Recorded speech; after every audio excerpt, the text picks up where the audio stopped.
with a high 41. Tomorrow.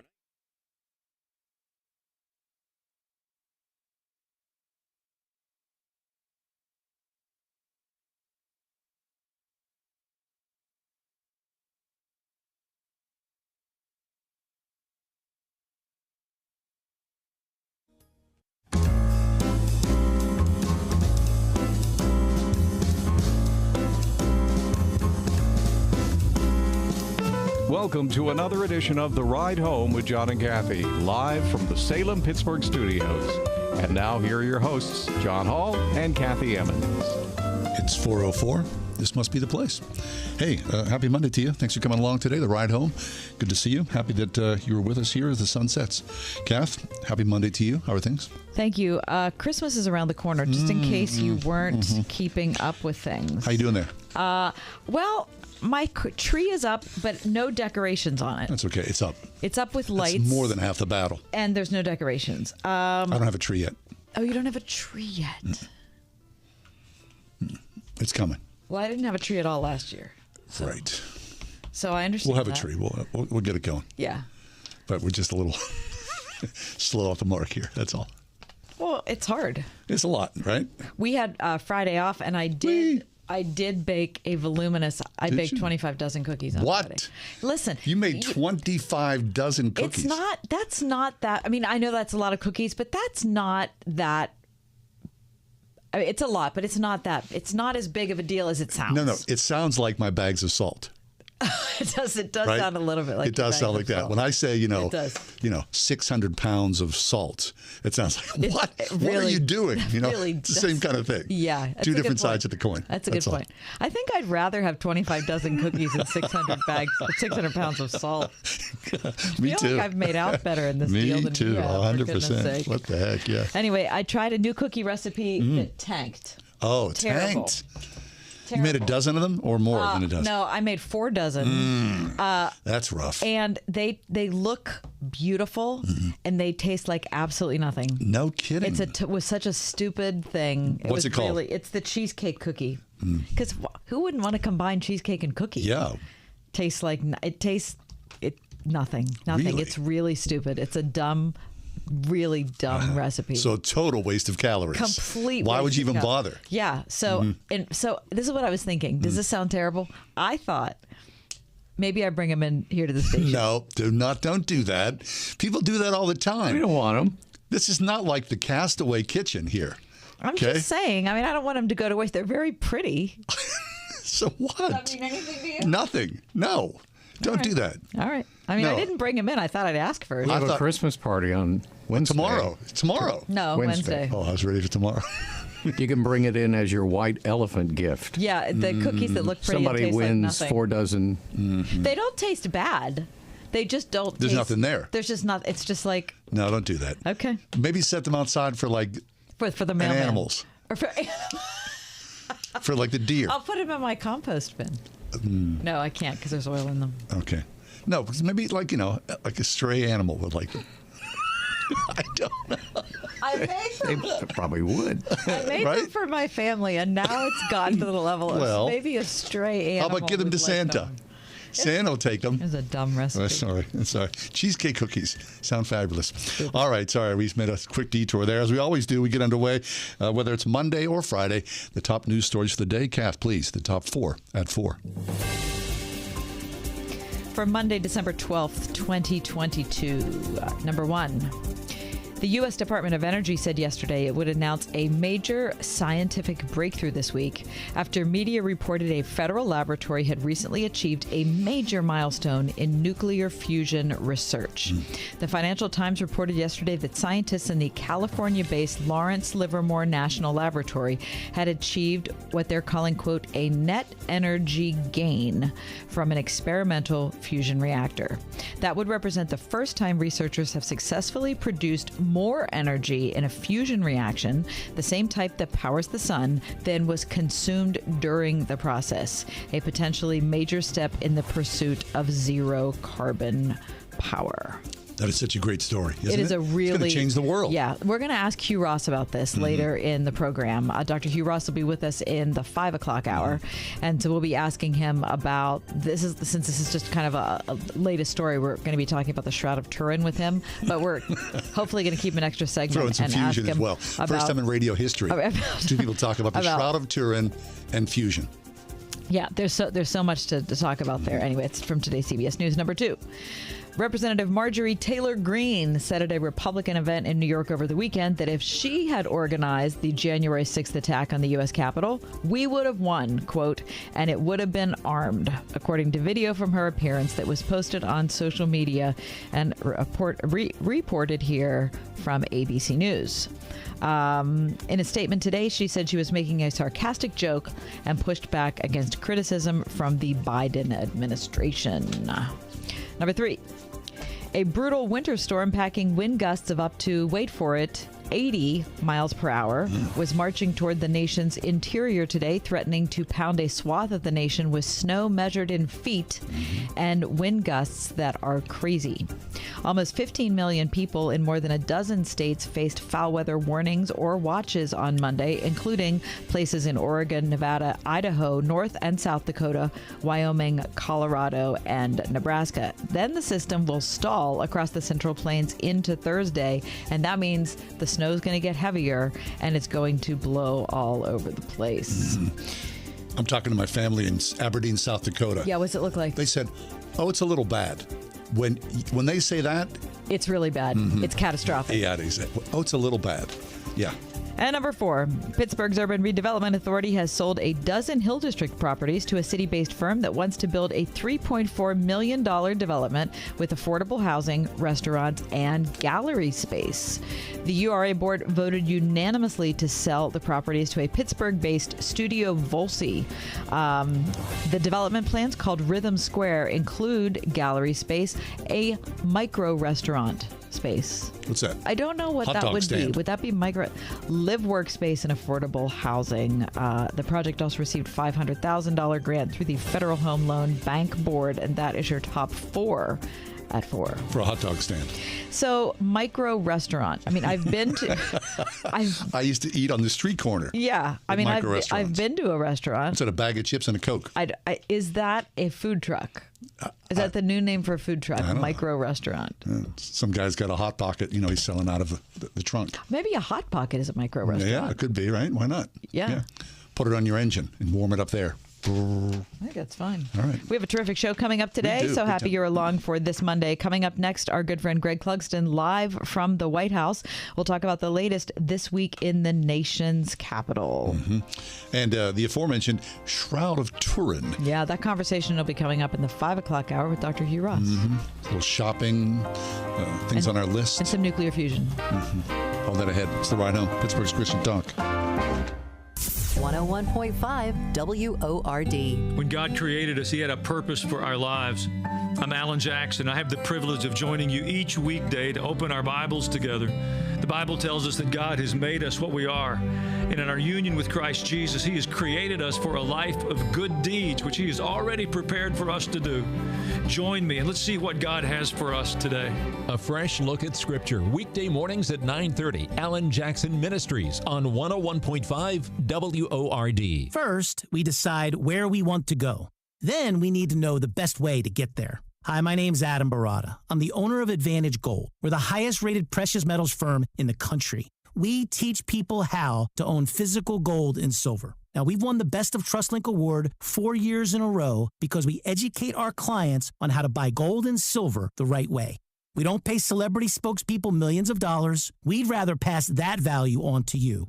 Call 800-900-8000 and speak with one of our experts. We'll send you a free gold kit along with my latest #1 national best-selling book, The Great Devaluation. Call 800-900-8000. That's 800-900-8000. Get the best information, the best process, the best service, the best value. Call Advantage Gold at 800-900-8000. Call 800-900-8000. Advantage Gold is not an investment advisor or a tax advisor. Consult with your financial advisor before investing. Call 800-900-8000. We wish you a Merry Christmas. We wish you a Merry Christmas. Hi, this is Marcia from the Springhouse, and we really do wish you a Merry Christmas. And to keep your Christmas season merry, I suggest you give the Springhouse a call to take care of all your homemade goodies. We do beautiful Christmas cookie trays featuring family recipe orange drop cookies, lady locks, cherry cheesecake cups, pecan tassies, and lots more. Our fresh fruit trays and smoked salmon trays kick off a celebration beautifully. Our Heath Bar cheesecake or filled chocolate log finish it off nicely. And for the in-between, how about our own hickory smoked hams or fresh turkeys or capons? Good old-fashioned eating. Are you hungry yet? Give us a call, 724-228-3339 at the Springhouse in 84 PA. Or check us out on the web at www.springhousemarket.com. And then give us a call and place your order today. Merry Christmas from all of us to all of you. How was your job at school?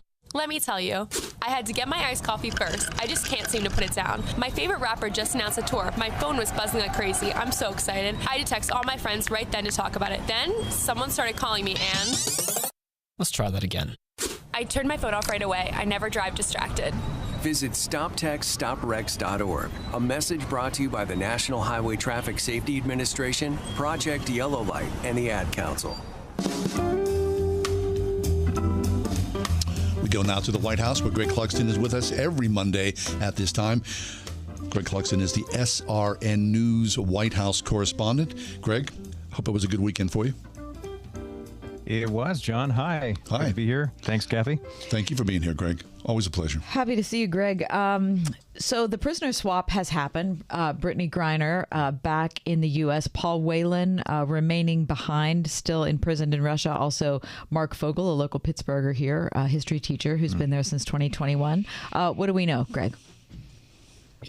Right. Well, of course, the announcement came late last week from the White House, and Brittany Griner is back in the United States. She was exchanged in this one-for-one prisoner swap with a convicted Russian weapons arms dealer, Victor Bout. And he had already served 12-plus years in a sentence. He was going to be imprisoned here in the U.S. for another, I believe, 7 years or about 7 years. And so that swap meant that he left prison early. As you might expect, there was a lot of rejoicing that an American who was held overseas was returned to U.S. soil, and that is the case. Although these questions, these situations often bring up pretty tricky questions for administrations, whether they're Republican presidents or Democratic presidents, in terms of how you go about negotiating with other countries, in this case with Russia, and how do you go about deciding what is a legitimate and a fair deal? Now, the White House asked about Paul Whelan, who had been and is in Russia, has been there going on 4 years now, as opposed to 9 months for Brittany Griner. Hard questions asked about why is Whelan still there? And the White House response is that Russia is categorizing or referring to the Whelan case differently than any of the other cases. And so that essentially a Whelan release deal was not on the table last week. Interesting. Just as a side note, I'm reading about Brittany Griner as she walks out of a Russian prison and then gets in a plane and flies home. Someone said, as part of the entourage, she was extremely talkative. She really wanted to have deep conversations. She said, I've been stuck in a Russian prison for 10 months. Please speak English with me. So you can imagine the joy of being released. Whatever your politics are, someone out of prison coming home, they've got to be super happy. Absolutely, and that is absolutely the case when Americans, whether they're missionaries, whether they're former military that are working as contractors, or in this case, a two-time Olympic gold medalist basketball player. We've had people from all walks of life that have been detained for various reasons. Yep. Yet the sticky questions remain. There's been criticism, of course, that the U.S. released someone who was seen as is far more dangerous and still potentially dangerous, not to the U.S., but U.S. interests around the world, as opposed to a minor infraction involving these vaping cartridges that Greiner had when she traveled to Russia. So those questions are going to remain, but the bottom line from at least the White House perspective is there was an opportunity to bring an American home, and the president decided it was the right thing to do. Yeah.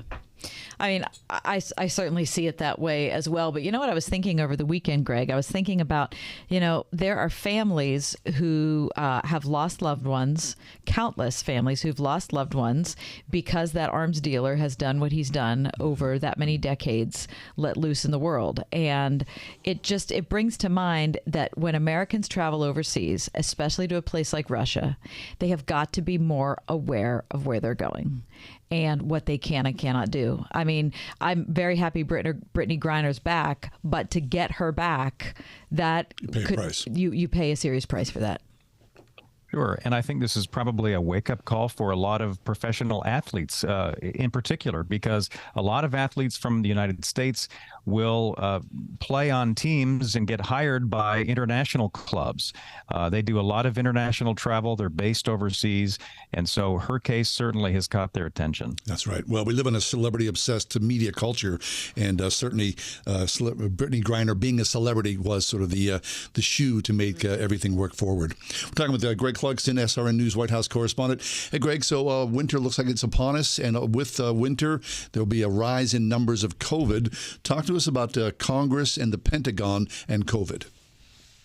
Well, it's interesting because Congress right now, lawmakers are at their year-end mad dash to approve budgeting and funding, in particular, a defense authorization bill. It's an annual budget for the Pentagon, and that's being debated on Capitol Hill right now.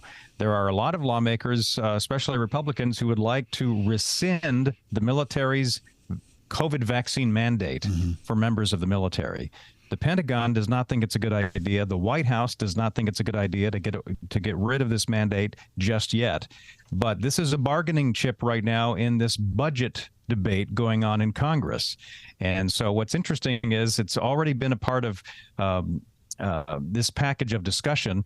The White House says it opposes rescinding it, but the White House won't say if the president would veto what obviously is a very important piece of legislation, funding for the Pentagon and the United States military. So we're keeping a close eye on what happens. The White House points out that every year, these large budget bills, there are going to be components, elements of that legislation that the White House doesn't necessarily agree with, but the president still signs it. That might be the case again this time, but we have to wait and see. Well, it's a sticky issue, Greg, because in many of all of the branches of the military, thousands of military service men and women were dismissed because they refused to get the COVID shot. And so now to sort of do a blanket and say, we're going to do this all, meanwhile, careers and lives have been disrupted.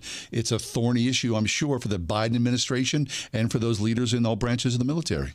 Yeah, it's more than just an issue of money being approved for spending by lawmakers, but to your point, John, it goes to speak to to all of the people that have been affected by this, and of course there have been much lauded by the administration and Pentagon religious exemptions available for members of the military. Yet a lot of those exemption requests have either been ignored or have been forestalled for months and months and months, and so there are a lot of people that have been affected by this. You're right. Greg Clugston with us, SRN News White House correspondent. Greg, let's talk. I can't believe I have to say let's talk about the 2024 presidential election, because that's just, I can't. We're just in a never-ending election cycle. But the president's age is something that's not going away as far as an issue goes. Not getting younger. Neither are any of us. But what are Democrats saying about the president being the age he is? Well, there are any number of polls of voters of all political stripes, including Democrats, but of Democrats asked if they want Biden to run for re-election. And still, there's a sizable number of self-identifying Democratic voting Americans that are not in favor of Biden running for re-election. And what's interesting about the age issue right now is that there is this new national survey released by the AP Votecast as part of a sweeping national survey they did following the midterm elections. And so we're getting some of this data over the last few days. And the latest to come out is that young voters have become less enthusiastic about Democrats, not just in this last election cycle, but since at least 2018. So in 2018, voters 18 to 29 years old voted for Democrats nationwide 64% of the time. And then in 2020, it dropped to 61%. And in last month, it dropped down to 53%. Really? And that's an interesting dilemma for the Democratic Party, which is going to be relying on younger voters, especially in that 2024 presidential election. And it's worth pointing out that when we vote on Election Day or leading up to Election Day in 2 years for President of the United States, Joe Biden is going to be just a few weeks shy of turning 82 years old. Mm-hmm. So where did those voters go? Those 18 to 28s, did they vote Republican? Did they vote independent? Did they not vote? Do you know? Even though the Democrats have lost increasing percentage of these younger voters, Democrats still in this last cycle did outperform Republicans across the board by a few percentage points. It looks as if they either did not vote in the midterm elections or they have gone independent, and so that's a trend that is also happening across the country. I wonder if common sense, I mean, to me, it just feels like a common sense issue. I mean, 82 is 82, and not to say that you're not really on top of your game at 82, right? But for the most maybe part, you might not be on top of your game to be president. I don't think so. I wonder what, the average age of a, corporate CEO is, man or woman, to consider, you've got work to do on a high level. 82 seems to be sort of, on the downward trend. And especially if you serve 4 years, you're going to be 86 years old as you end your presidency. That's really old. Right? It's old. Sure. Yeah. No, it is. It is. And I'm sure that, of course, depending on who Republicans decide to nominate, that will determine how much of a big deal they make out of Biden's age. Yeah. I mean, it'd be nice to have somebody in there 50, somebody, right? I don't know. Do we see anybody coming up who's, ageism? I'm sorry, I'm not going to be like an ageist or something like that, right? But does it make sense to you? I guess it does. Yeah, it does. But here's the thing. Would you be excited to have somebody who was 35 be president? As a 35 or an 82-year-old, I'd choose to go for 35. See, I never would. I'd choose the 82 over the 35. I'm not so sure. No. It's all individual, but still. Okay. 82 is old. Greg Clugston's with us. It is. White House correspondent. Aren't you glad we invited you into our conversation, Greg? Just listening to Always John. glad to be here. John and I argue about it. What's going on at Boeing? Tell us what the story is there. I don't know if you saw this. No, this happened after we talked last Monday. I think it happened last Tuesday at a Boeing factory north of Seattle. The last Boeing 747 rolled off of the assembly line. It's a long run. It was in the news headlines. And I bring it up today because it's interesting because obviously over the last 50-some years of the life of the Boeing 747 jumbo jet, it was not only a cargo plane and a passenger plane, but obviously has served as the presidential aircraft that we know as Air Force One. Yeah. And there are two identical planes, two 747s that serve as the largest of that presidential aircraft fleet. And what's interesting is even though the 747 has stopped being made as of last week, the next generation of Air Force One later this decade is still going to be a 747 because those planes have already been physically built, but they are currently being modified for presidential use and travel, and they're still a few years away from being delivered to the Air Force, but it'll still be a 747. Excellent. Oh, interesting. I like it. I mean, you've flown on 747s, haven't you? It always feels good. Like, it's such an iconic. Yeah. Remember when they first rolled out, there was a big deal made about spiral staircases. Oh, yeah, I remember that too. Yeah, that's super cool. Right. And I believe it was the first aircraft to have two passenger aisles down. Oh yeah, sure. In the seating area. It's a massive airplane. That's a big plane. When you're on one, that is a big plane. Yep. All right, Greg. One last question before you leave us. We had the day off on Friday, and I made 25 dozen cookies. One of which was a disaster. It's nothing to brag about, I promise you. Do you have a favorite Christmas cookie? Is there something that you're particularly looking forward to? And should I add it to my roster? Favorite Christmas cookie? I'm gonna disappoint you by not having a specific name, but I have a colleague in our SRN newsroom in Washington who every year faithfully brings in a varied selection, a wonderful selection from cookie plate. The kitchen from his wife. His wife makes them, and I don't even know what the names of these are, but they're exquisite and they're just fantastic. And of course, anything with chocolate, I'm usually game for. That's good. I mean, that is very non-specific, but he's a cookie fan. He is a cookie fan, so I feel like maybe I should let him try that cookie I made that tasted like nothing. No, Greg, no. I invested all this time in this beautiful, beautiful cookie, and it had like no flavor. It had nothing. No. And then I gave it to my husband. Was it colorful? No. Well, it was the cheesecake cookie, because who doesn't think that cheesecake and cookie combined would be good? Yeah. And it just was nothing there, Greg. That's great. Yeah, sorry for that. I have to say, just to be a little bit more specific, and this might be boring in some people's minds, but the classic sugar cookie at Christmas time. It's a great. I mean, that's not boring. It's hard to beat. Yeah, it is hard to beat. Part of it is because we only have it once a year usually. Exactly. Yeah. No. How about the little Lady Locks things? See, I'm not wild about those. I could inject those into my arm. Seriously, I love those things so much. Exactly. Here it is. Talk about basic. The peanut butter thing with the... I don't like that. Yes, that's with the horrible. Hershey Kiss. That's my least favorite cookie. One. No, it's a great one. Greg, tiebreaker. The little Hershey Kiss cookie or no? Yeah. Yes! No, it's not good. Come on. Thank you, Greg. It's not good. One week from today, we hear the White House Christmas poem. Can't wait, Greg. Well, yeah, the White House Christmas poem, Greg. Okay, looking forward to that. Thanks a lot. Talk to you then. All right, looking forward. Yeah, okay. Greg Clugston, every year, he writes a Christmas poem, and then he performs it in front of the Washington Press Corps from the basement of the White House. They do a potluck dinner. He'll join us next week again to unveil the 2022 edition of the White House Christmas poem. Greg Clugston, SRN News. My grandma is one of my heroes, and one thing we did together was Bob Barker and The Price is Right. Grandma knew the cost of everything, but here's how I think she would do today. Grandma, name the price of these hot dogs and win a brand new car. Those are definitely $2.49. So sorry. These hot dogs are now 4 monthly payments of $19.99. Too bad. It's Ryan from United Faith Mortgage, and the cost of everything is crazy, and the holidays only make things harder. But there still is one big positive, and that's the skyrocketing home values of the last few years. For many, today is a once-in-a-lifetime opportunity to cash out some of the new money their home earned to help with the crazy. And the strategy is take advantage of the cash out today and refinance tomorrow when rates settle back down. They've already dropped an ounce as of late.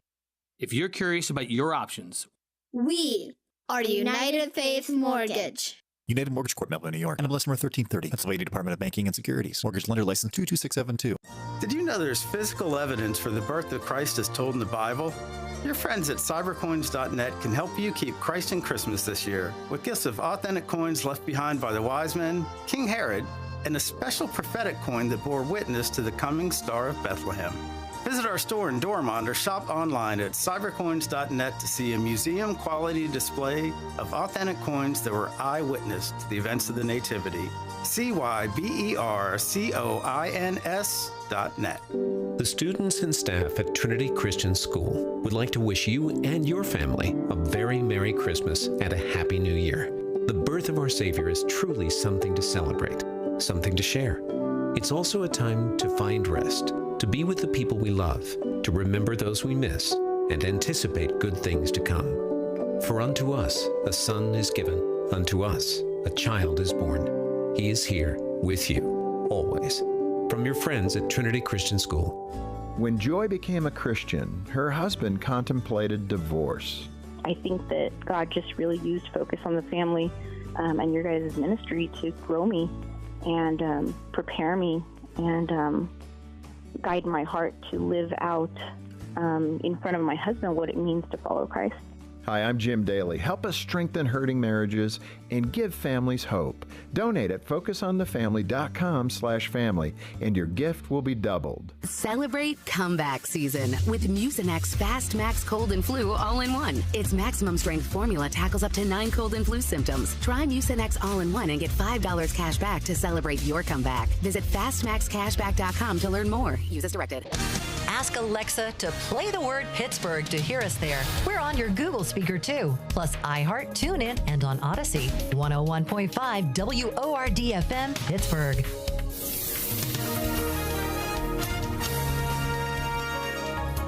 Tonight, becoming partly cloudy with a low 24. Partly sunny tomorrow with a high 41. Tomorrow night, clear to partly cloudy with a low 24. Wednesday, some sun, then turning cloudy with a high of 40. And Thursday, cloudy and breezy with rain showers and a high of 39. With your AccuWeather forecast, I'm Gregory Patrick. A court in Canada, specifically out of Quebec, has agreed to move forward with a class action lawsuit brought by parents of teenage boys who claim that Epic Games, which manufactures a game called Fortnite, is addictive. Addictive so much so that their children, young boys and girls, of course teenagers as well, don't eat, don't sleep, don't shower, don't study. All they do is play the game Fortnite.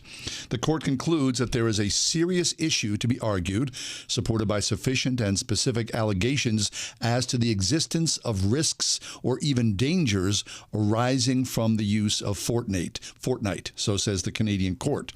An attorney from the firm of Epic Games has rejected their likening that this is the same claim as tobacco users filed decades ago, that the game itself is intentionally addictive. Fortnite says, we are having controls, purchases and time frames that allow you to stop playing the game. It's up to the parents to decide what is appropriate for their own child. Quote, the court finds that there is no evidence for these allegations of the deliberate creation of an addictive game. This does not exclude the possibility that the game is in fact addictive and that its designers and distributors are presumed to know it. So, multiple families in Quebec have moved forward on this claim, and there'll be a court sometime in 2023, a court date set in 2023. What do you think? Your kids don't play video games. No. I hesitate to say that I'm on Fortnite's side, which is a wretched place to be, because I hate video games. I really do. Fortnite. I really do. But have you seen it? I have not seen it. But I have no doubt it's addictive. So is Netflix. Yeah. And poison, right? Yeah, I mean, there are addictive behaviors all around us, all the time, and I don't think it's the same as tobacco. I don't think it's the same as opioids or heroin or something like that. I think, especially if you have parental controls, you say you got an hour or two to play this game, and you can't play it all during the week, but on the weekends I'm going to give you this thing. I mean, if your kid's up at 3 a.m. playing a video game, that's on you. Right. I feel like if the parents are bringing the lawsuit, the first question is, what are you doing? Yeah. To make sure that your kids aren't doing, get rid of, if it's that bad, get rid of it. Get rid of your TV. Get rid of your, I mean, I know that sounds, I could never get rid of my TV. Look, if it's that big of a problem where you feel like the health of your child is imperiled, throw your TV out. Yeah, do what you have to do to not play the game. I'm glad that the court took this case because you'll be able to hear arguments on either side, right? Someone's going to make a ruling whether the validity of this is addictive or not. It's probably just the first throw and probably a long line. This is a Canadian court. Wait till it hits the United States. It's surprising it hasn't hit the United States, considering how litigious of a society we are. Mm-hmm. Do you like video games? I don't play. Okay. I played, whenever they first came out, I played a lot. But now, who's got the time? I know. It's a problem, right? Okay, coming up next, we're going to talk about the Bible's view of health and wellness. Does that make us kind of obsessed with ourselves, or does it make us look outward? We'll talk about that next. Amy Julia Becker, the Monday edition. You're on the ride home.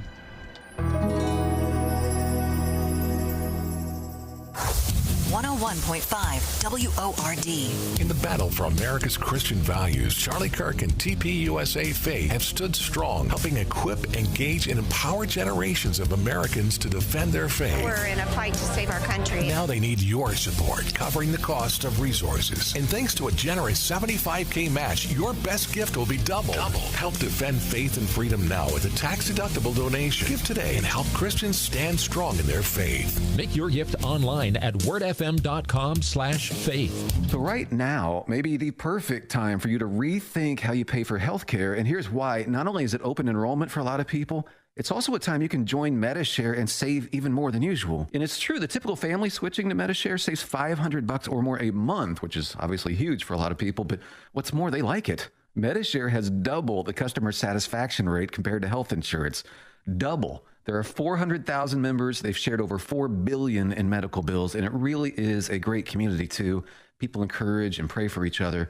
And here's the thing. If you join MediShare Complete right now, they'll waive your new member fees, and you'll save an additional 10% off all of 2023. That's right. No fee to join, 10% off every month of next year, but it's a very limited time offer. You have to sign up before December 31st. Great savings, great health care. Find out more. Call now. 844-45-BIBLE. That's 844-45-BIBLE. 844-45-BIBLE. This view was worth a hike. Right? And it's a good way to stay on top of my health. Yes, I'm Cologuard, a prescription colon cancer screening option for people 45 plus at average risk. Have you screened for colon cancer? Not yet. Don't wait. It's more treatable when caught in early stages. Tell me more. Cologuard is non-invasive and it's used at home. It detects altered DNA in your stool to find 92% of colon cancers. 92%? Yep, even those in early stages. This was seen in a clinical study with patients 50 and older. Any positive result should be followed by a diagnostic colonoscopy. False positive and negative results may occur. Cologuard is not a replacement for colonoscopy in high-risk patients. Do not use if you have had adenomas, have inflammatory bowel disease and certain hereditary syndromes, or a personal or family history of colon cancer. Most insured patients pay $0. Ask your provider or an online prescriber if Cologuard is right for you, or visit Cologuard.com. I'm in. Revival Today Church presents Celebrate the King, a free Christmas event for you and your family. With musical guests Uche Agu, Ron Canoli, Karen Sheard, and Jacqueline Carr, featuring the Revival Today Mass Choir. Along with a word from Pastor Jonathan Shuttlesworth. Saturday, December 17th at the Montour Junction Sports Complex. Doors open at 6. Sign up today at rtcregister.com.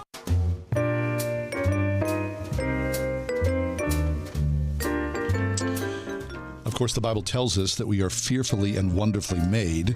However, in Christendom, across the millennia, we, like the rest of society, look at people who are not like us and go, there's something wrong there. How can we make that better? Or are they outcasts? So somehow they're different than us, so they're less than us? Amy Julia Becker is back with us. She's been a regular guest on our show over many, many years. She writes on personal, spiritual, and social healing. She's the author of several excellent books, including To Be Made Well, An Invitation to Wholeness, Healing, and Hope. And she wrote a piece in this month's edition of Christianity Today, Not the Healthy, but the Sick. And she's here to talk to us about that today. Amy Julia, welcome back. Hope you're well. I'm doing really well. Thanks for having me. Always a pleasure. So it's been 17 years, you write in this article. You were 20 weeks pregnant with your first baby, who we now know as Penny. Talk about what that experience was like. Yeah, well, when I was 20 weeks pregnant with Penny, yes, first pregnancy, first baby, we did have a level 2 ultrasound because I'd had a prenatal test that told me we had a higher than expected chance of having a baby with Down syndrome. But then during the ultrasound, the technician said, this child does not have Down syndrome, and we found out that we were having what she proclaimed was a healthy baby girl. And then on December 30th, 2005, that's Penny's birthday, she came into the world, and a couple hours later, the doctor said, we do suspect that she has Down syndrome, and indeed, she does have Down syndrome. And so there really was this disconnect between what happened in that ultrasound room with this pronouncement of a healthy baby girl, and then the doctors telling us that Penny had Down syndrome. And it began a journey for me of asking questions that have continued to this day about what do we really mean when we say someone or something is healthy, and especially from a spiritual or Christian perspective, what does it mean to be healthy? Right. So in our conversations, and of course I was reading your writing, to say that healthy, that your Penny is healthy is an understatement. She's a very healthy child, isn't she? Mm-hmm. Yeah, and that's true. Certainly in some of the conventional ways that we use the word healthy, in the sense that she actually never stays home from school sick. She has a actually pretty strong immune system. But that's not true for a lot of people with Down syndrome, and obviously with other disabilities and chronic illnesses and the like. But what has been challenging in a good way for me is to recognize that that's not necessarily the way that the biblical writers would talk about health. And I have a friend who's a writer named Adam Brock, who also has a son with Down syndrome, and his son has had a lot more, actually the dad's name is Brian Brock, Adam is his son. Adam has had a lot more health complications, a lot more opportunities, unfortunately, to be in the hospital than Penny has, and yet Brian says that Adam is the healthiest person he knows, because Brian is the person who is the most intimately connected to God in a day-by-day, moment-by-moment way. And so Brian has started to redefine an understanding of health that begins with our spiritual connection to God and our ability to be present in love to other people. And it's not that he wouldn't include the physical state of our bodies in a conception of health. He just would make it bigger and would also say that the community and the relationships are the primary measure of health. Yeah. Okay. Really so, I agree with that. And I think that that's borne out in countless lives that I've come in contact with, for sure. But how would that be encouraged? And I was going to say, how would it be assessed? But I don't really know if that's our job. But how would it be encouraged? I mean, if health means more than your, how high your blood pressure is, or whether you have cancer or not, or whatever, how would we look at such a thing and promote it? Yeah, I mean, the irony is that when we are connecting spiritually and relationally in healthy ways with God and with other people, it often does do things like lower our blood pressure. They do actually go together. But I think the measurements, I think we have a lot of actually like spiritual practices. So forgiveness would be one, right? The ability to offer forgiveness and ask for forgiveness is a way of reconnecting to God and to other people. So that would be one kind of healthy practice. Generosity and hospitality are others. Hospitality, the root of the word, actually, hospital, even hints at this connection between being with and among other people and health. Because when we are in community, and, hospitality is different than entertaining people, right? It's like actually welcoming people in as they are and saying the purpose of this gathering is not that we look good or impress each other or even eat amazing food, but actually that we are in loving relationship together and that you are welcomed and belong here. So I think the practices of hospitality, generosity, forgiveness, even Sabbath as a practice, which is meant to be done in community, and that's a practice, again, of celebration and restoration. The physical act of rest can restore us to health, but so does that connection to God and to one another. I'm talking with Amy Julia Becker. She's a writer, a podcaster. Her latest book is called To Be Made Well, An Invitation to Wholeness, Healing, and Hope. We're talking about Amy Julia's daughter, Penny. And Amy Julia, you write in the piece that you wrote for CT, Not the Healthy but the Sick, that last year you went to a Hope Heals camp with Penny. Talk to us about that. What the experience is like and what you learn when you go there. Yeah, well, it's a beautiful experience, and we've now been twice as a family as volunteers at this camp, which is a camp for families who are affected by disability. And there are about 400 people who are there total with a range of conditions and a range of ages. So you have, infants who have had a diagnosis of some sort of disability. You've got adults who've had strokes. You've got everything in between. And so at that camp, there really is it's really modeled after the image in Luke chapter 14 of the banquet at the wedding feast of the Lamb, just that sense of everyone being invited to the table together to feast as they are. And So there is a sense of celebration and of honoring people in their bodies, minds, and spirits as we come together in that place. And, there's a spa day. There are date nights for the parents of kids who often have such, complex needs that those parents are working really hard all the time to love their kids. There's so many beautiful things and just special moments, but really I think what makes that such a healthy place, even in the midst of lots of medical equipment, is that sense of connection to God and that sense of welcome and belonging one to another. Amy Julia Becker is with us. She's the author of To Be Made Well, An Invitation to Wholeness, Healing, and Hope. Amy Julia, before you leave us, I was thinking about people listening to the program who maybe have just gotten a diagnosis of Down syndrome for their child, or maybe a potential diagnosis for a child that's still in utero, or it's a niece or a nephew or something. And with any, I've never been in that situation, but all of us know that when a diagnosis comes, that those first days or weeks is so terrifying, because you can imagine all sorts of things and what it's going to be like. So was that the same way for you? And what would you say to someone who's just entering into this phase? Yeah, for me, it was a postnatal diagnosis, but there's some similar emotional experiences that I have found in talking to women, friends, and just people over the years, which is an experience of a whole range of emotions, grief and fear being, I think, really the primary ones.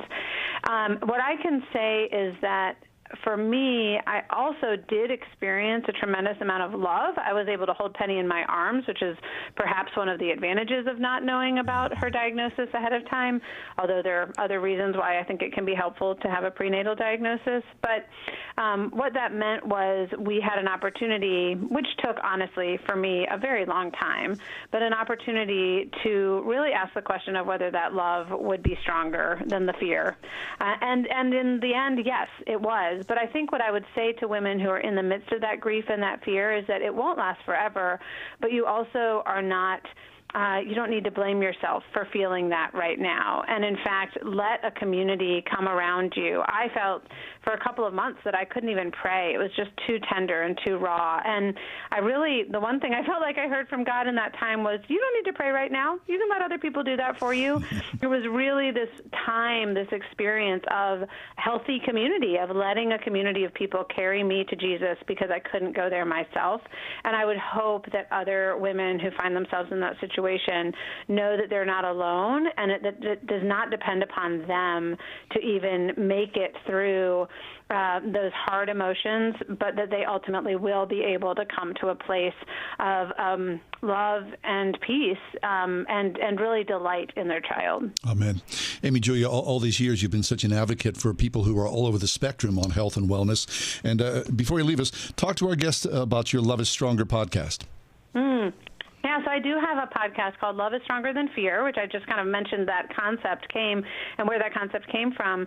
I talk to a whole range of people, some of whom are very much in the disability community, others who are writing about or thinking about chronic illness or pain, and others who are really just writing about some of the social injustices and the pain that we feel in our divided society. Some people who are talking about church hurt, all sorts of different people who are thinking about the hurt, but also the potential for healing on a personal, social, and spiritual level. Wonderful. Amy, always a pleasure to have you with us. Merry Christmas to you and your family. Oh, thank you. So nice to be with you both. Always great. Thank you so much. Amy Julia Becker, she's a writer, a podcaster. To Be Made Well, an invitation to wholeness, healing, and hope. It's her latest work. Take a quick break, come back. The Golden Globes were announced today. Does that make any difference to you? Do you care? We'll talk about it.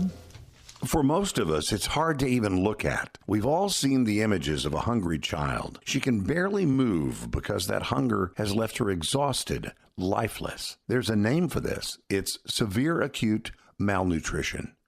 Save the Children works in poor areas and cares for the child you're thinking of right now. But they can't do it without you. Just $30 a month can help save children for less than $1 a day, whether it's providing emergency nutrition or protecting children fleeing from the war in Ukraine. or a child in need in any of the other 120 countries around the world where Save the Children works, your $30 a month can change everything for a child who's suffering. Call 888-884-4836. That's 888-884-4836. Or give online at SaveChildrenToday.org. MyPillow's excited to announce the original My Slippers are back in stock. Hey, it's John Hall. Last Christmas, you made My Slippers the #1 selling MyPillow product, and now they've added smaller sizes, larger sizes, wide sizes, and all new colors. What makes My Slippers different is the exclusive 4-layer design that you're not going to find in any other slippers. My Slippers' patented layers make them ultra comfortable, extremely durable, and they help relieve the stress on your feet. Wear them anytime, anywhere, and save $90 off with promo code WORD. That's only $49.98 a pair. You'll absolutely love My Slippers, and now they're also extending their 60-day money-back guarantee until March 1st, 2023, making them the best Christmas gift ever. So go to MyPillow.com, use promo code WORD, or call 800-391-0954 now. Again, use promo code WORD to save $90 on the original My Slippers. That's only $49.98 a pair. Quantities won't last long, so please order now. Your local radio stations are here for you. No subscriptions or monthly fees necessary. We're here to give you the news, weather, and traffic you need and the music you love. But if the foreign-owned record labels get their way, it could stop the music. They want Congress to force radio stations to pay them more money simply to play their music. Don't let radio go silent. Text LOCAL to 52886 and tell Congress to protect local radio stations. This message furnished by the National Association of Broadcasters. Maybe you're an elder in a local congregation or a deacon wanting to serve your church more faithfully. Dr. Barry York on the Master of Theological Studies program at RPTS. The wonderful thing about the MTS degree is you can actually do it all online. So they can take the degree online and grow in that theological ability that will allow them to either teach or work more faithfully in their local congregation. Learn more about the MTS degree program and flexible online options at rpts.edu. Well, if Christmas is here, then the award season can't be far behind. Today, the Golden Globes were announced, the nominees. And I don't know. Considering what happened last year with the Golden Globes, there was some sort of brouhaha about, blah, blah, blah. Well, there were only white people involved in the selection process. And then there were issues about, tawdry dalliances and such. I mean, it's Hollywood. It's a family show. So why do you even care? I mean, details, but okay. So the only thing what I like about the award season is you kind of go, oh, there's some good things that I may have missed seeing. So I kind of use those lists as a springboard. Right. I agree. Right? Okay. So tell me. So the first thing is I know Avatar was nominated, and the commercial for the latest Avatar is on television at every stupid. I haven't seen it. Oh my gosh! During every football game, it drives me out of my mind. I have zero interest in seeing it. Yeah. And I've seen the preview in theaters, the James Cameron. It's supposed to be like astounding. Now, the first Avatar, I was kind of like, I don't even care. Big nothing burger. But that surprises me because you like the Marvel stuff, and this is kind of. No, it's not. Marvel stuff has humans in it. Well, this is not. Right? I don't know. Forget it. Reserve judgment. Anyway, best motion picture, Avatar, Elvis. Yeah. The Fabelmans. Yeah, which you loved. Tar. Yeah, which you also loved. And Top Gun Maverick. Okay. So I've seen everything but Avatar. Yeah. Okay. Okay. Does it really matter? I mean, yeah. How about TV? Yeah. Tell me about TV. You're big on the TV, much more. Best TV series drama. Yeah. Better Call Saul. Okay. The Crown. Okay. House of the Dragon. I don't even know that. Ozark. Oh, that's too much for me. Severance. Yes. Mm-hmm. Severance. Yeah. Deserves every accolade and more. Okay. See, the Golden Globes kind of run a variety of stuff. They do films and television. Right. That's what I like about it. I mean, it's kind of, and plus they do, broadcast and cable. See, I like it. Best actor in a TV series drama. Okay, tell me. Jeff Bridges, the old man. Listen. How great is he in that show? He's great, but the series is kind of like leaves you wanting. You kind of it ends after 6 episodes, and you go. But there's supposed to be a season 2, right? Is that? I don't know. It can't end like that. It's a weird ending. I don't know. It's kind of like they just sort of walked away. And John Lithgow is nominated for Best Supporting which is weird. Oh, okay. Right? Okay. So best actor in a TV series. Jeff Bridges, The Old Man. Kevin Costner, Yellowstone. Which I've never seen. I mean, it's like, everyone's sort of sweetheart drama, right? Yeah. America. You haven't seen it either. I've not. No, it was on Paramount. But now it's on other platforms. How about the prequel that's starring Helen Mirren and Harrison Ford? Yeah. Sure, yeah. What the heck? Diego Luna, best actor in a TV series. For what? Andor. I don't know what that is. Bob Derek for Better Call Saul. Okay. And Adam Scott in Severance. In Severance. He was outstanding. Okay. Best TV series, Abbott Elementary. It's so good. The Bear. Don't know it. Hacks. Never saw that. Only Murders in the Building. Outstanding. And Wednesday. Oh, Wednesday's the Addams Family I've not seen any of them. You know what Wednesday is, though? No. It's like the Addams Family reboot. I haven't seen any of them. Let's see what else. Best limited TV series, Blackbird. Oh, you love that. Can you say you loved it? That's pretty rough, right? The Jeffrey Dahmer thing. Oh my! That's on everybody's list. How could it's on everybody's list? Because it's like I'm sorry, that shouldn't have been made. Yeah. The Dropout. Okay. I don't know. Pam and Tommy. Yuck. Can you imagine? No. I don't need to know anything. No, I could care less, right? And the White Lotus. White Lotus. I watched an episode of that. I'm kind of the same. Did you see it? No. I am clearly not old enough to watch that. That's rough. See, a lot of it's rough to me. That's rough. I can't. Right? I can't do that. There's just too much. I could skip a lot of that. I mean, best foreign language film. This is okay. All Quiet on the Western Front. I heard that's Netflix. Yeah, I heard a lot of it. It's a massacre fest. Yeah. Argentina, 1985. It's an Argentinian film. Okay. A Belgian film called Close. A South Korean film called Decision to Leave, and a film from India called RRR. Okay, I love foreign films. Okay, how about best original song motion picture? Carolina by Taylor Swift. Where the Crawdads Sing. Okay. Ciao Papa, Pinocchio. We're going to see that on Thursday. Okay. Pinocchio. Hold My Hand, Lady Gaga from Top Gun Maverick. Lift Me Up, Rihanna from Black Panther. And Natu from RRR. I don't know that. All right. Are you going to watch the Golden Globes? Oh, yeah, I'll watch. Nah. I do. Really? I do watch them. I know. It's like I need more in my life. We are everywhere. On your radio at 101.5 WORD-FM Pittsburgh, at wordfm.com, the Word FM mobile app, iHeart, TuneIn, and Odyssey. Eric. With SRN News, I'm John Scott. House Minority Leader Kevin McCarthy says the House GOP will subpoena intelligence officials who signed a Hunter Biden letter.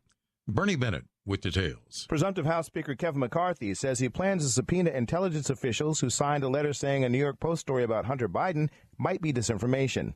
The story has been in the news recently as part of the, quote, Twitter files that allegedly show how the platform censored some information that could benefit conservatives and hurt liberals.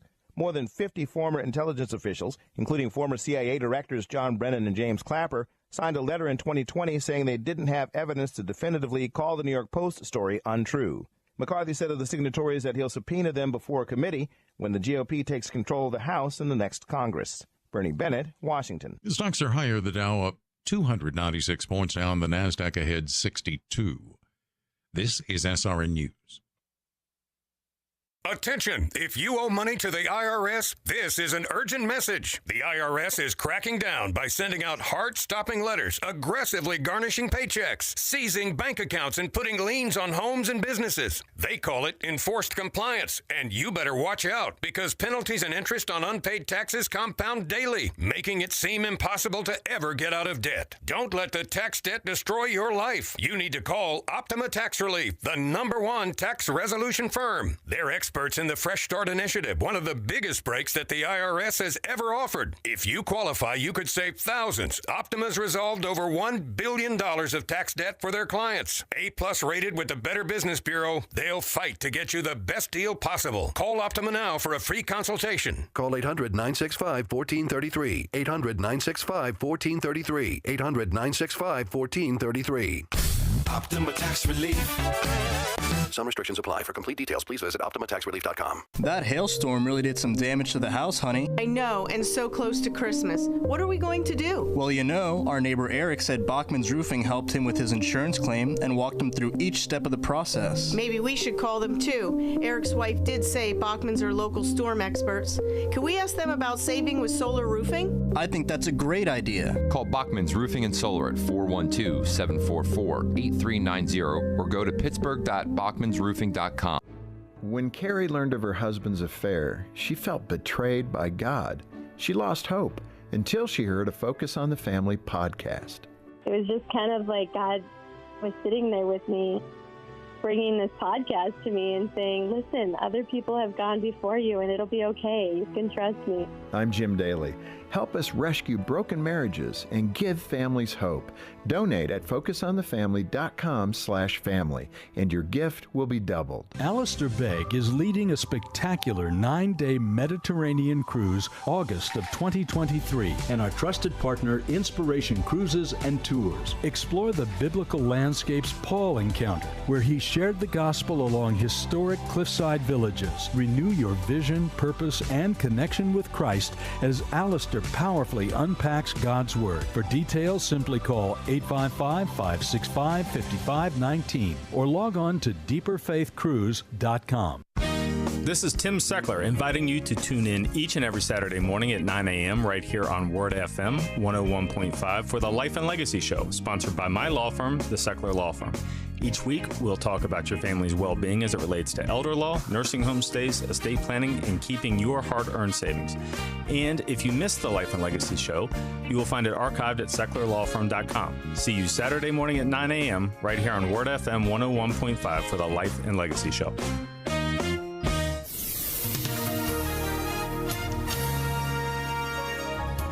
Tonight, becoming partly cloudy with a low 24. Partly sunny tomorrow with a high 41. Tomorrow night, clear to partly cloudy with a low 24. Wednesday, some sun, then turning cloudy with a high of 40. And Thursday, cloudy and breezy with rain showers and a high of 39. With your AccuWeather forecast, I'm Gregory Patrick.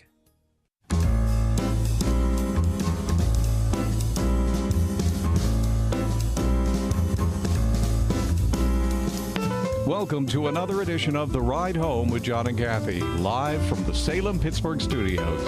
And now, here are your hosts, John Hall and Kathy Emmons. Hey, good afternoon. Thanks for coming along today. The Monday edition. I guess the sun is set, has it?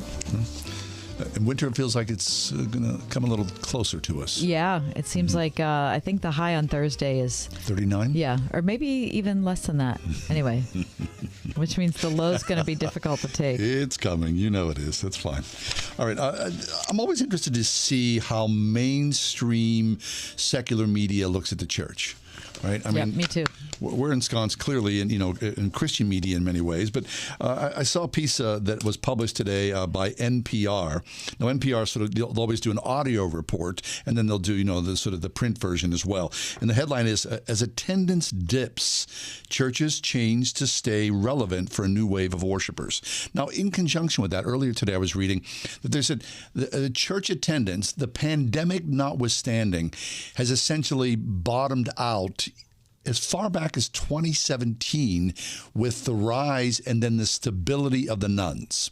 The NONES. Yes, of those who call themselves religiously unaffiliated, that it's bottomed out at 2017. And Pew says that church membership is on a slight, not church membership, but belief is on a slight rise as it was when it hit bottom in 2017. Now, of course, church membership and belief are two different things. Right, and one doesn't necessarily follow the other, sadly. Right. So the thrust of this NPR article is that they're saying that people are going to alternative forms of worship. And they focus early on a Black Baptist church in Knoxville, Tennessee. And they talked to mostly men who are attending this church. It's called Battlefield Farm and Garden. That's the name of the church? Yes. They grow vegetables, sell them at farmers markets. They also collect unsold produce from around the city, deliver it to people in public housing once a week. The members generally say this, that they left the traditional church because they were not connecting with people. They were turned off by the sermons, the pitches for money, the Sunday morning formality of it all. So they're talking to a guy here. His name's Chris Battle. He says, maybe we need to begin to do church differently. But what does that look like? And I didn't know until I got to the garden. He said that we sit around and we sort things out around a campfire. Sunday morning. And he said it, varies from, Sunday to Sunday, of course. 50 people, sometimes 100 people, sometimes more around a fire pit. And there is a pastor who leads the worship. I was going to say, is there worship? There is worship. Okay. There is a flow to it. There is, this is how this works. We're going to sit down. Like a liturgy, you're saying? Okay. Yeah. But there's an informality to it. And it feels as though, even though there is a leader, that there are other people who are invited to chime in and get on the sort of merry-go-round and speak their piece and engage. Okay. All right. I'm not opposed to that, right? Something kind of different. 7 out of 10 Americans attended church at least once a year in 2020. 7 out of 10. Okay. What? I'm surprised by that. That seems like an awful lot, doesn't it? Yeah. Well, once a year, though. That means they showed up for the Christmas Eve service or Easter or something. Okay. So they're offering, these different sort of spiritual communities. They also feature a church, Marble City United Methodist Church, also in Knoxville. So the report comes out of Knoxville, where it's people who get together and it's interdenominational. What's your thought on that? So they're saying it's Jews, Muslims, and Christians who all get together for the express purpose of, and this is in quotes, worshiping and experiencing God. Okay. I am thrilled with doing any interdenominational stuff when it comes to service work, when it comes to getting to know one another, when it comes to community building, all of that. You can't have a worship service with Muslims, Jews, and Christians together. No. You can do all sorts of things, which would be terrific. You could go to school together. You could vote together. You could hang out on a Friday. You could eat in each other's homes. Worship service? You can't do that. You're right. I mean, it's Jesus. So Jesus is not Allah.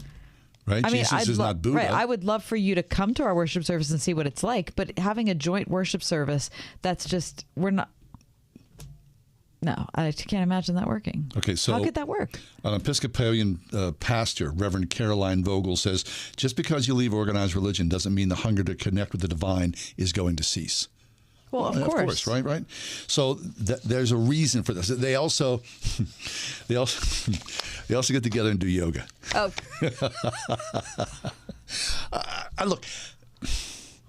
People want to get together and experience I do yoga all the time. The majesty of God. I do yoga all the time. I am not disparaging yoga, but yoga is not worship. No. Yoga is not church. It's a great thing. You want to be flexible. You want to have better control over your thought patterns and how your brain. I'm all in favor of that. Worship? No. No. Your mantra? No. Is not worship. No. Right? Your chakra? No. Or your chakra? Two different things. It's not. I loved her. Me too, yeah. Man, I loved her. It's always, I don't know. The one thing I've noticed that is profoundly evident to me I work in a church, is how many people are regular churchgoers who consider coming to church a couple times a month regular or once a month regular. There just aren't there aren't nearly as many people who go to church every week now as there were before COVID. You've seen this? Oh, yeah. Really? I mean, it's interesting because you're up front. Right. So you see faces. Right. Mm-hmm. Oh, hey, there you are, right? Yeah. Not that you're keeping score. No, I would never do that. That's not my intention, even a little bit. But it's just, you see that people, it's just a different thing. Right. Someone said yesterday at our church, they were like, I can't understand why there's no coffee. Now, for those of you who go to a big church where coffee is readily available and it's such and you guys... Someone approached you and said that. Where's the coffee? Yeah. You handled, at big churches, you guys handle that so wonderfully. Yeah. At little churches, I said, there's nobody to do it. I just have to say there's just nobody to do it. Right. Everybody who's here is doing something. Well, our church has a Starbucks across the street. Yes, you could right, just and grab a walk, coffee. Right, go over there. What the heck? All right, we'll take a break. Come back. Oh, the Shroud of Turin. Talking about that next. 101.5 WORD. Maybe you read the story of Jesus' birth every year around this time, and that's good. But digging a little deeper, going behind the scenes, can revolutionize the way you celebrate Christ's birth. So join John MacArthur as he takes an in-depth look at the Christmas story. It's part of his study titled The Birth of the King on Grace to You. This is John MacArthur inviting you to listen to Grace to You every weekday morning at 7 a.m. on 101.5 Word FM. Great news, Nick. Legacy boxes are still in stock. With Christmas just around the corner, there's still time to buy the best Christmas gift ever. Legacy Box. That's right, Adam. Order today and Legacy Box ships immediately. It'll arrive ready to wrap and place under the tree. Gather the family together this Christmas and collect all your old VHS and camcorder tapes, slides, pictures, and film reels. Then you can binge on the good old days. From fading over time to risks like fire and water damage, your memories aren't protected unless they're on a digital format. Legacy Box helps you replay those great moments from the past, from Christmas morning to your wedding day.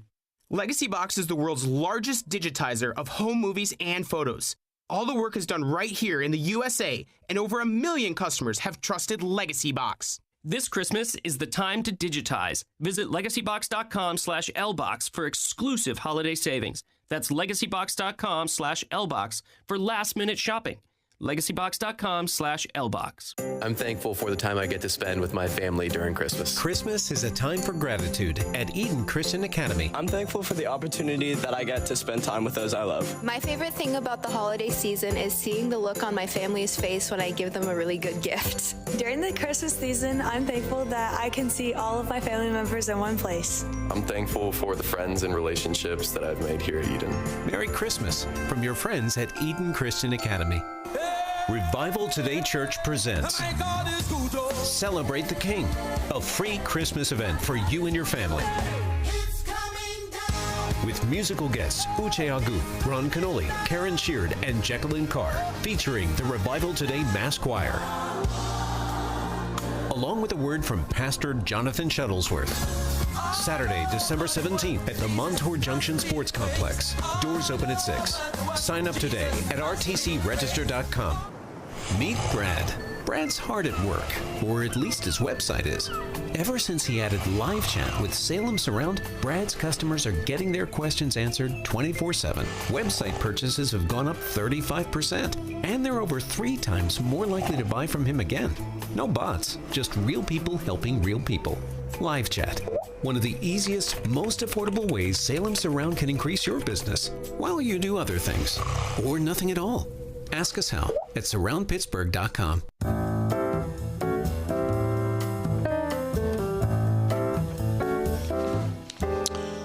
I remember being about 12 or 13 years of age when I, for the first time, read about the Shroud of Turin.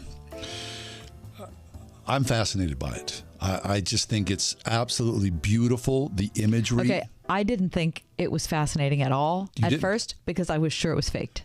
Really? But then when I read more about it, then it became really interesting.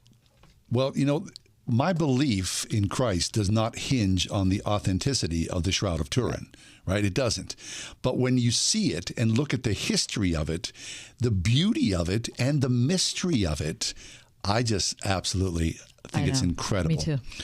Well, I remember years ago talking to a friend of mine who is a strong believer in Christ about the Shroud of Turin, and me saying what I just basically said, he scoffed. He dismissed it. Just like, how could you even believe you've been duped by this whole thing? Well, depending upon your faith, where your place is in this world, I mean, there's so many factors that drive you to belief in it or the hope of it or not. We're happy to welcome back to the show Hugh Ross. Hugh's been a regular guest of our show over the years. He's an astrophysicist, an author, senior scholar, and founder of Reasons to Believe. It's an organization that researches and communicates how discoveries about nature harmonize with the words of the Bible. Here today to talk to us about the Shroud. Hugh, welcome back. Well, thank you.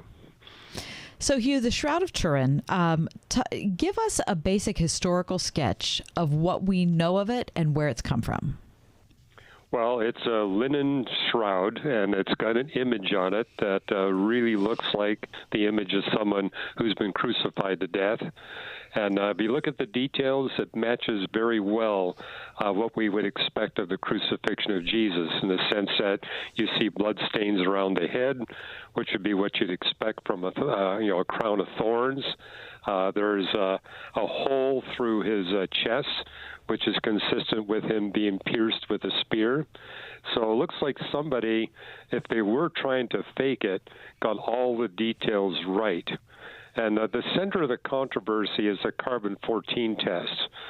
Because if it's the shroud of Jesus, you'd expect it to date to the 1st century A.D., and the carbon-14 test comes in with the late 13th century A.D., which has caused people to think, well, maybe it was a very good forgery, because the 13th century A.D. is a century in Europe that was notorious for faked artifacts relating to Jesus. Although there have been people who pointed out, hey, where they took the sample for carbon-14 dating was the outer edge. And that's a part of the shroud that was repaired afterwards. And so there's still controversy. And frankly, I don't think it's going to be settled until they do a second carbon-14 test. So, Hugh, the shroud first came into known being when? In the Middle Ages. And so... but, there's been tests saying, hey, the cloth of the shroud is consistent with material that would have been manufactured in the 1st century. So independent of carbon-14, there are tests indicating it might be 1st century. It's possible, even if it's 1st century, that it could still be a forgery in the sense that they may have used another crucified individual to make the shroud. Mm-hmm. It seems clear, whether it's real or a fake, somebody was crucified to death in order to get the details that exquisitely accurate. Now, Hugh, I don't know, greatly, deeply like you know, but from what I've read, the shroud there's not a blood stain on the shroud. There's something that is unexplained in some way. The flash of energy that imprinted itself on the shroud is what one of the big mysteries is, yes? Well, there are blood stains on the shroud that are consistent with human blood, and there's also fluids that are consistent with the sweat of human skin. But the main image, it was not produced by the blood or by skin serums. There's some other explanation, and that explanation is a mystery.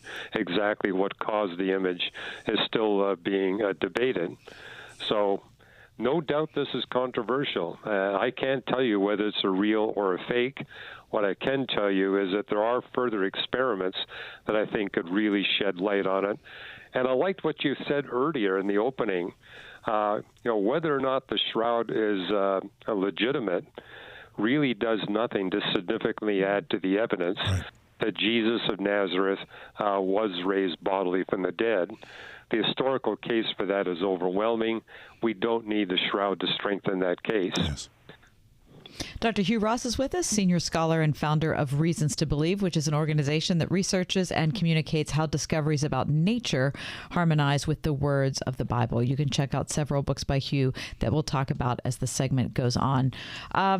Hugh, relics are a curious thing, especially to a 21st century mind and a 21st century culture. Non-Catholic. Yeah, and I know you're not a historian, Hugh, but maybe do your yeoman's work in talking to the audience about the role of relics. And you mentioned that in the 12th century, 13th century, that there were a lot of fakes going around. So talk about what that meant for people at that time.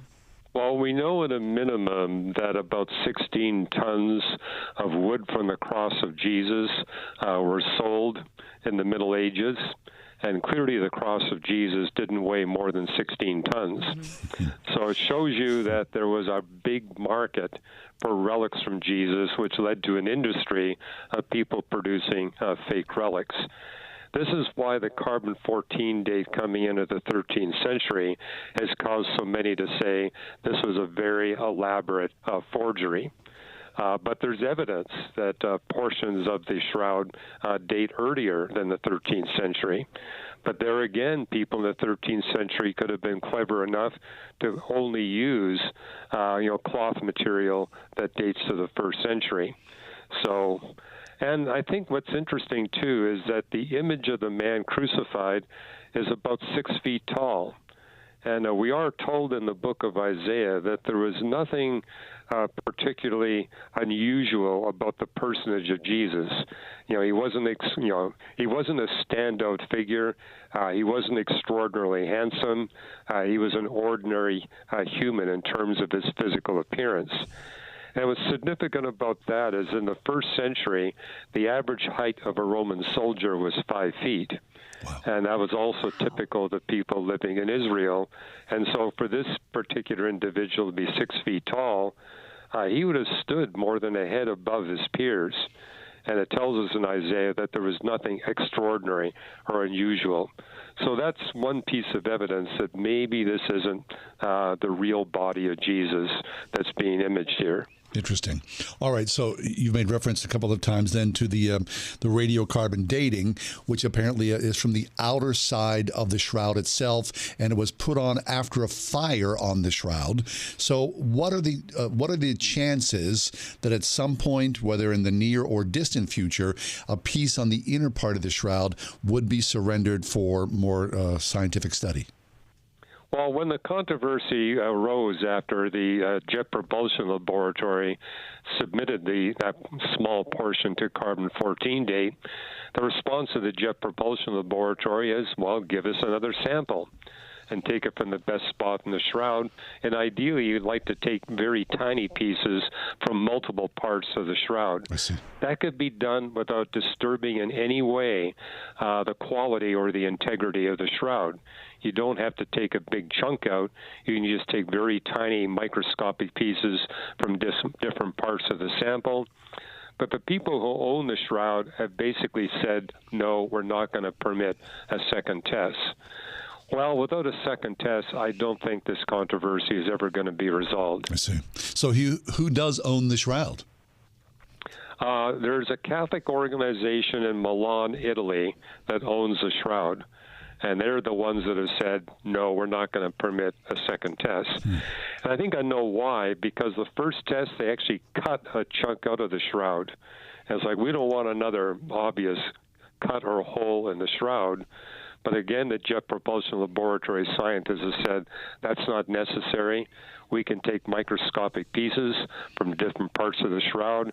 If we get enough microscopic pieces, we can give a quite secure carbon-14 date. Dr. Hugh Ross with us from Reasons to Believe. Check out Hugh's book, The Creator and the Cosmos. Also, you can look at Why the Universe is the Way It Is and Improbable Planet, among others. So, Hugh, occasionally this organization who has the shroud in their possession, they have opened the shroud up to public viewing, haven't they? They have. I mean, in one sense, they're getting a lot of public exposure as a result of the shroud. Which has caused people, the Jet Propulsion Laboratory, to say maybe the people in Milan know this isn't a legitimate artifact of the body of Jesus, and therefore they don't want a second carbon-14 test because it would disturb their livelihood. That's an accusation that's gone out. How true that is, I don't know. Interesting. Okay, so you do say livelihood. So in some ways, the shroud itself, you're saying, has been monetized? I'm not saying it's been monetized, but it is giving a lot of public exposure to the Catholic group there in Milan. I see. Okay, so when you look at the shroud, essentially what you're looking at is a negative image. Is that correct? That's correct. Yes. So then when you see the positive image, I mean, to see that and to see what may be the purported face of Jesus, it's a beautiful image. Do you agree with that? I do agree with it. Whether it's real or forgery, it's very, very well done. Mm-hmm. And they got all the details that you'd anticipate. I mean, for example, usually the crucified Christ is shown with nails through the palm of the hand. These people had it through the wrist. And it's well known that you can't hang a body from nails through the palm, but you can through the wrist. So they got that detail accurate. And also in reading about the shroud, what I found was particularly interesting to me is that the pollen from the area where Jesus was crucified, there's pollen and other microorganisms that are embedded within the shroud, yes? That's all true. I mean, even if we're concluding it's a 13th century forgery, the forgers went to the detail of getting cloth material from the right region, dating at the right time. So all those things make me go, really? I mean, you would imagine forgers, no matter how brilliant they are, would miss minor details like that. But, I did not know, Hugh, what you just said about, the 6-foot Jesus is to me very telling. I didn't know that. Yeah, I mean, because that's very clear in the image. Yes. That the person who's being imaged there weighed about 155 pounds and was 6 feet tall. Okay. So then, Hugh, as an expert, as someone in the scientific field, but not especially an expert on the shroud, you're saying you don't know, and of course, it doesn't really matter. I don't know, and it doesn't really matter, yes. Very good. All right. That's Dr. Hugh Ross. We're going to take a break. Hugh's going to come back and talk about the major scientific breakthrough that the U.S. Department of Energy announced yesterday, a major milestone in nuclear fusion research. We'll talk about it next with Dr. Ross. Stay with us on the ride home.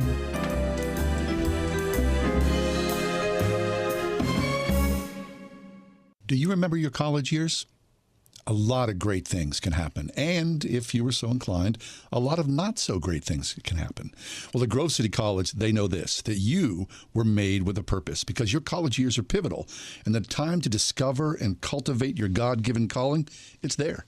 And you know, and so do we, that God made you in his image with a purpose for your life. And at Grove City College, you'll find an unwavering commitment to your freedom of conscience, empowering you to know the truth of who God is and his purpose for your life. I got to be honest, college was a hard time for me. I mean, it was really challenging academically. It was also really challenging socially. And so to kind of have a solid perspective that's given to you by the faculty that there's a purpose for this, that God has a purpose, not just for what you're learning in the classroom, but with your roommate or with your boy or girlfriend or whoever, what you're going through, the changes with your siblings or your parents, that there's a purpose for that. Yes.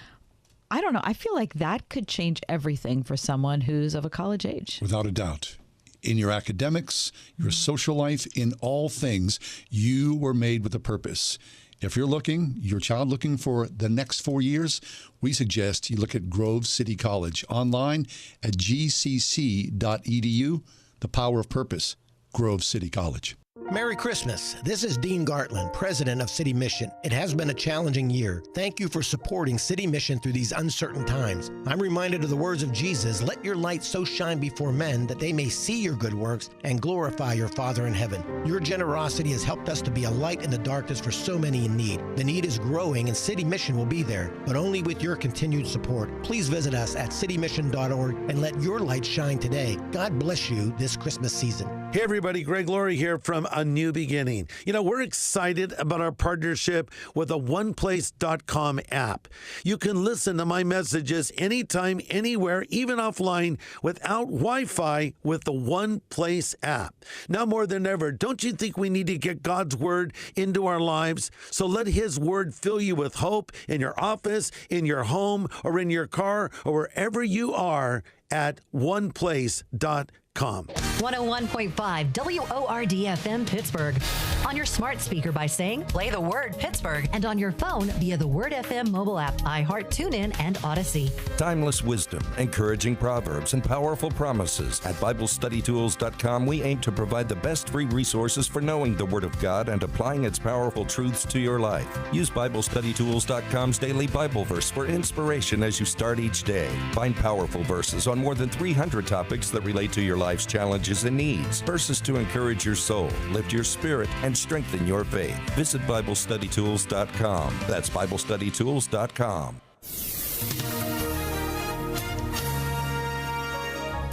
Tonight, becoming partly cloudy with a low 24. Partly sunny tomorrow with a high 41. Tomorrow night, clear to partly cloudy with a low 24. Wednesday, some sun Then turning cloudy with a high of 40. And Thursday, cloudy and breezy with rain showers and a high of 39. With your AccuWeather forecast, I'm Gregory Patrick.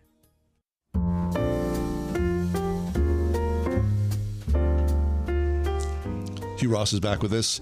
Reasons to Believe is his ministry, founder and director. It's an organization that researches and communicates how discoveries about nature harmonize with the words of the Bible. And Hugh, we're excited you're with us today because when I woke up this morning and I read the news, holy smokes, I mean, I got super excited about this major news about an energy breakthrough.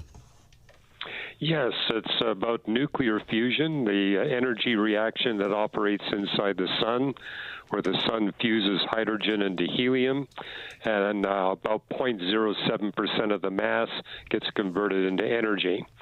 And so physicists literally for 60, 70 years now have been on a quest to try to find some way to make a nuclear fusion reactor, because if that were the case, we'd have limitless power. Wow. And today they announced that they finally found a way to get more energy out than the energy they put in to get the fusion reaction to work.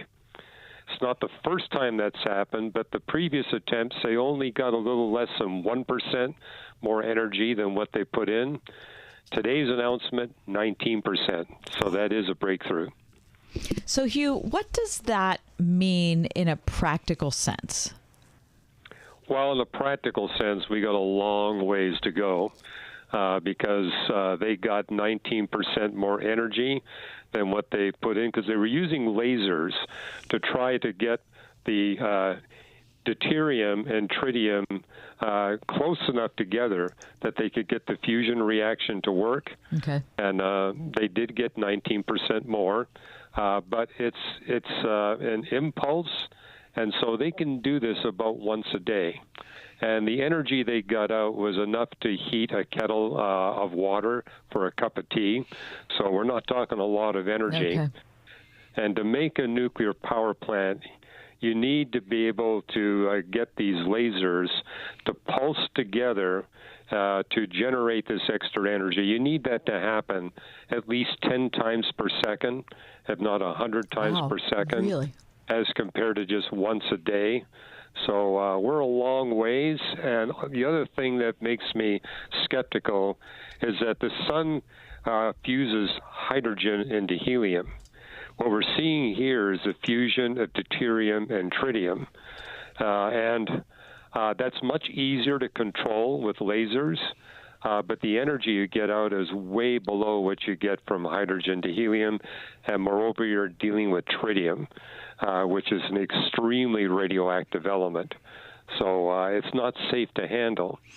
So the challenge is, how can we make nuclear fusion work where it's safe, where we can scale it up, and where it's cheap? So far, it's not cheap, and it's not safe. So those issues. But other than that, Hugh. Other than that, well, you know what's interesting is I wrote an article 2 weeks ago. It got posted this morning, and so the very morning in which this breakthrough announcement was made is when my article goes up. And that article, I'm basically arguing that we have spent billions of dollars over the past 60 years on controlled nuclear fusion, when we could have spent a tiny fraction of that money and we would have thorium nuclear reactors. Thorium nuclear reactors have the potential to generate energy for less than what we get from hydroelectric, which is now the cheapest form of electricity on the planet. It's a proven technology. There's no scientific breakthroughs that need to be done. All we need to do is scale it up. And it's not like uranium fission reactors.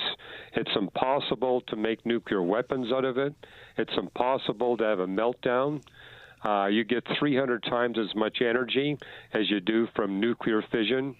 So I've been a big fan of thorium fission reactors because it's a whole lot cheaper than nuclear fusion. There aren't any technological obstacles that we face, and it potentially can be scaled up to produce 100% of the world's energy for less money per kilowatt hour than what you get from hydroelectric power.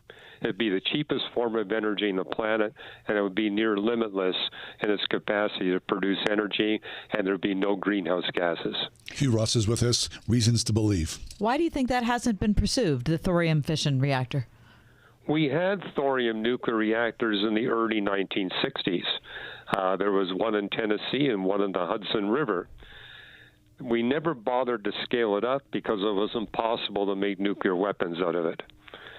That was considered a disadvantage in the 1960s. Today, that's considered an advantage. That means we could sell thorium nuclear reactors to all the nations of the world without any worry that they're going to use those reactors to make nuclear weapons, and without any worry that there ever could be a meltdown or that there could be nuclear power reactors subjected to unsafe levels of radiation. So the advantages disadvantages we saw in the 1960s have now been transformed into advantages. I think it's the way to go. And the amazing thing is we live on a rocky body that's got 630 times as much thorium in its crust than what we'd expect for any other rocky body in our Milky Way galaxy. Planet Earth is a thorium champion of the universe. I don't think that's an accident. Interesting. So, Hugh, then we started the conversation talking about fusion energy breakthrough. So the idea of clean, safe, and affordable energy is the goal for the 21st century. You're saying whether it's fusion or thorium, we're on the precipice that somewhere within the next X number of years, this may be a reality which would take away oil, solar, and energy. It'll change the surface of the Earth. Well, I think that could be the case in 40 or 50 years for fusion reactors. It could be 10 years if we go with thorium, and it'd be a whole lot less money of investment if we go with thorium. So I'm excited about this breakthrough for nuclear fusion, but as a physicist, I'm well aware there's a long ways to go before this ever becomes a practical energy reactor. And as I've read all the news releases, I don't know of a single physicist that would disagree with that. Dr. Hugh Ross is the author of The Creator in the Cosmos, Improbable Planet, Why the Universe is the Way It Is, among many others. You can find information about Dr. Hugh Ross at the Reasons to Believe website. What is that website, Hugh? Reasons.org. If they go to reasons.org, today's article will pop right up. It only takes you about 3 minutes to read it. That's reasons.org. Thank you, Hugh. Merry Christmas to you, Hugh. Well, Merry Christmas to you, too. Thanks. 101.5 Word FM, WORD. Spiritual attack may happen anytime, any place, to anyone. Pastor Greg Laurie says better prepare now for what you may face then. This week on A New Beginning, he offers practical insight on strengthening our spiritual resolve, drawn from the story of Shadrach, Meshach, and Abednego. Join us this week on A New Beginning. A New Beginning with Greg Laurie, weekday mornings at 10:30 on WORD.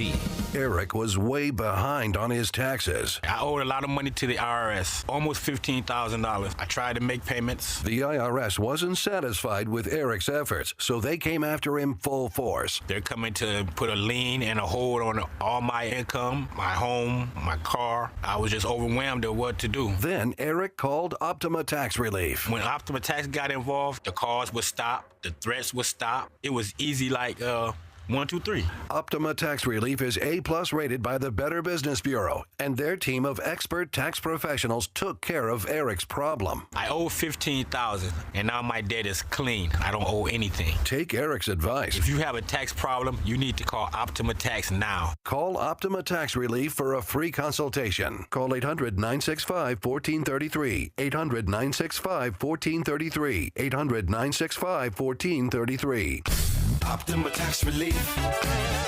Some restrictions apply. For complete details, please visit OptimaTaxRelief.com. I'm thankful for the time I get to spend with my family during Christmas. Christmas is a time for gratitude at Eden Christian Academy. I'm thankful for the opportunity that I get to spend time with those I love. My favorite thing about the holiday season is seeing the look on my family's face when I give them a really good gift. During the Christmas season, I'm thankful that I can see all of my family members in one place. I'm thankful for the friends and relationships that I've made here at Eden. Merry Christmas from your friends at Eden Christian Academy. That hailstorm really did some damage to the house, honey. I know, and so close to Christmas. What are we going to do? Well, you know, our neighbor Eric said Bachman's Roofing helped him with his insurance claim and walked him through each step of the process. Maybe we should call them too. Eric's wife did say Bachman's are local storm experts. Can we ask them about saving with solar roofing? I think that's a great idea. Call Bachman's Roofing and Solar at 412-744-8390 or go to pittsburgh.bachmansroofing.com. Your love isn't confined to an advent calendar. It doesn't stop when the Christmas lights come down. When you donate to the Salvation Army's Red Kettle campaign, your love lasts all year long. It puts a present under someone's tree today and a roof over someone's head tomorrow. It brightens Christmas mornings and the hardest nights for hardworking families. Together, we love beyond Christmas. Support local families with a donation today at salvationarmywpa.org/lovebeyond. We didn't mean to do this, but this is true. There's been a lot written about these new technologies. We just talked to Hugh Ross about the fusion explosion that we're going to hear about tomorrow from the Department of Energy and how that may or may not impact us short and long-term energy needs around the world. So I saw a piece in the Atlantic, and they're talking about being on the precipice, the dawn of new innovations. And of course, you know, you in your reading may see these as well. I think they're interesting because, you know, the world's always changing, always morphing into something. Despite our fallenness as sinful people, scientific advances are just incredible and taking us to unforeseen places. Now, how about the idea of AI? Now, you can put what I know about AI in a thimble and have room left over. But when you look at AI, what happened over the weekend? The AI imagery, our friend Sherry Lynn, have you seen this? I haven't seen it. Oh, well, you know, there's new AI media imagery where you upload a photo of yourself and they will show the AI creating imagery of you in all different and new aspects. Okay. That's disturbing, huh? Well, the generative AI eruption, a new dawn in how we build the world. Of course, there's talking about this. This has been, you know, like the Frankenstein thing. The fusion of the physical and the scientific world into a new mode of beyond human being. Mm-hmm. Sure. Scary. Yeah. But they're saying the ability is essentially here. What people will look like in 2100 will be starkly different than what they look like now. Yeah, because we're all going to have bad posture because we've been looking at our phones and computers nonstop. And we're going to have things in our brains. Right.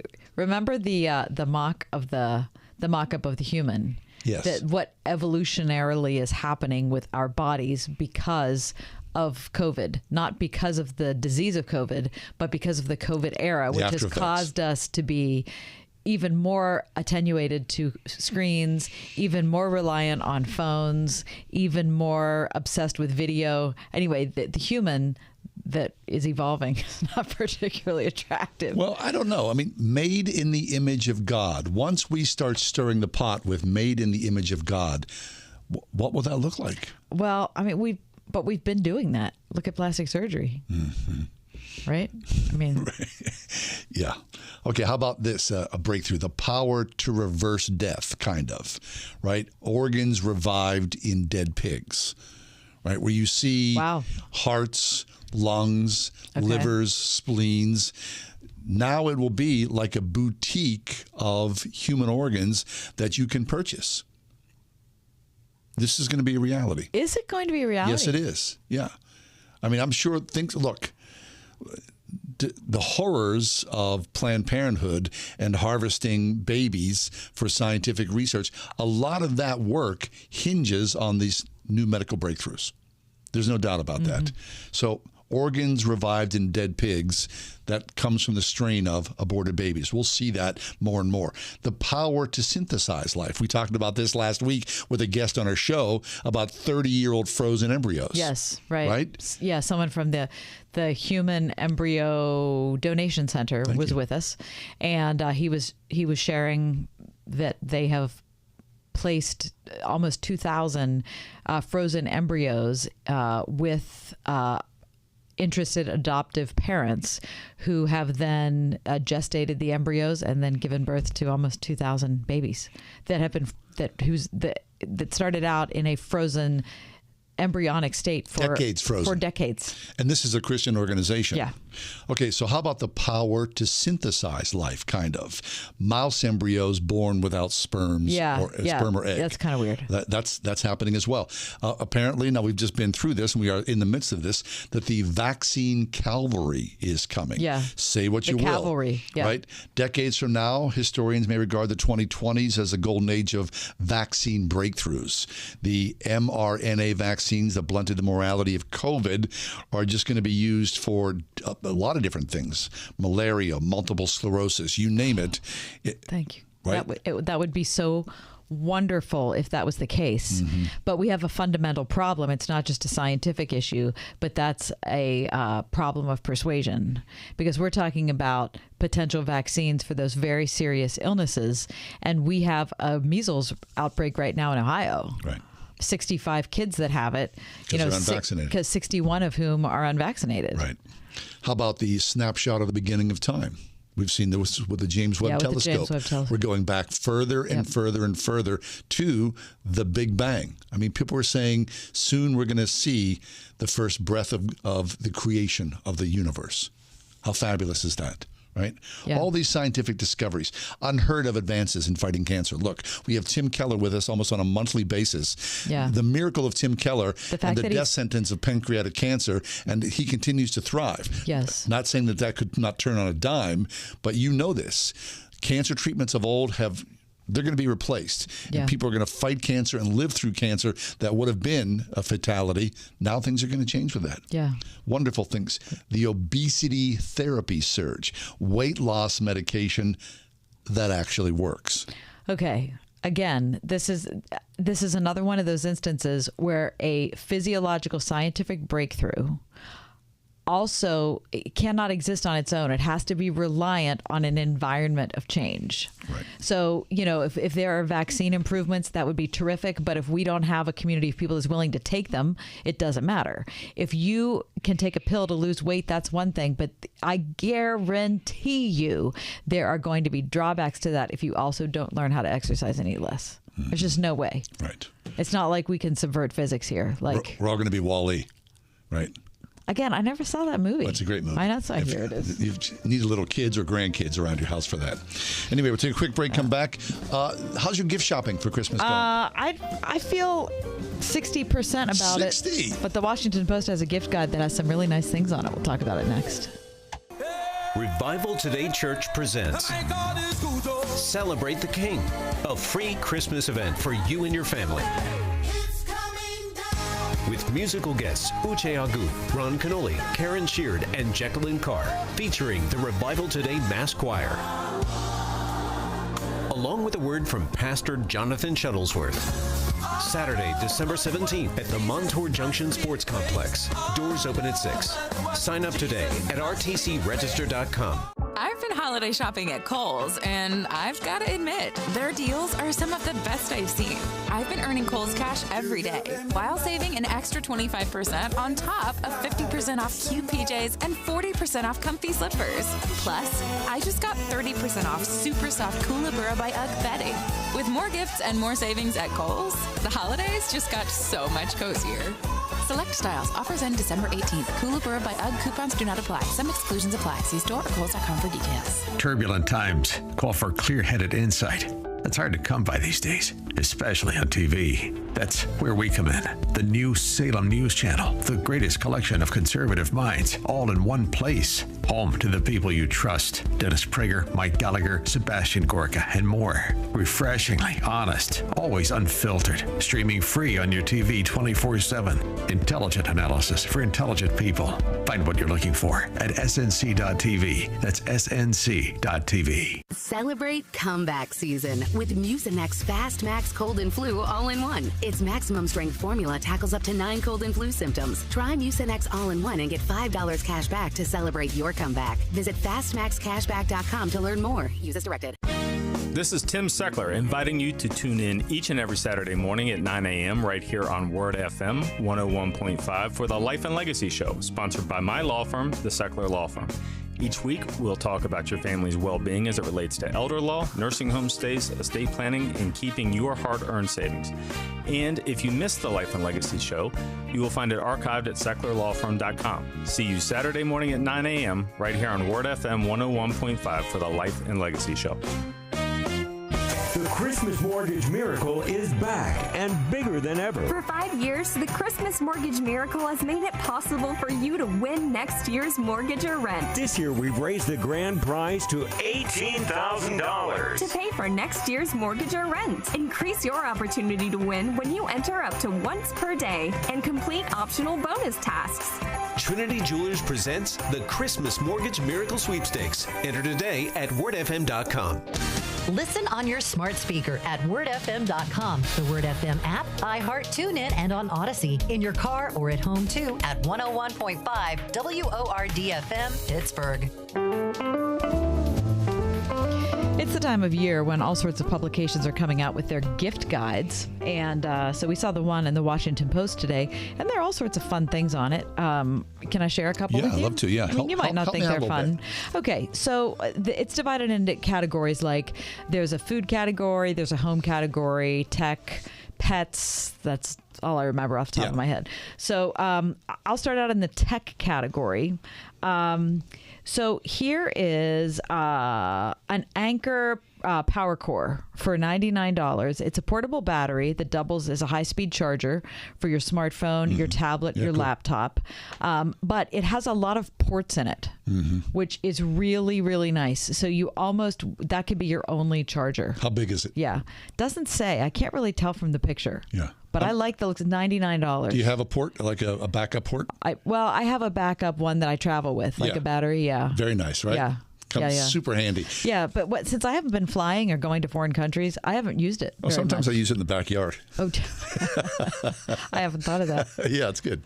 Okay, Sonos speakers are super cool. I have a JBL, which I love. Yeah, I have a JBL, which I also love. The Sonos Roam is a Bluetooth speaker, which is a lot like the JBL that you and I both have, and that's a ton of fun. There's great. I mean, here's the problem. We've sort of grown accustomed to less than sound quality. And we should not be satisfied with that. But you give a lot up for your phone and your portability. Because you're used to hearing things come out of your phone. Right. What if you would just get a nice portable speaker, then it would change how you hear music. And I mean, it really would. Okay, so Sonos speaker, what's that cost? You have a sound bar on your TV? We do, yeah. Sure do. Yeah, I have a Sonos sound bar, in fact. Those are good. Very helpful. Yeah, I like those a lot. The Roam for Sonos is $179.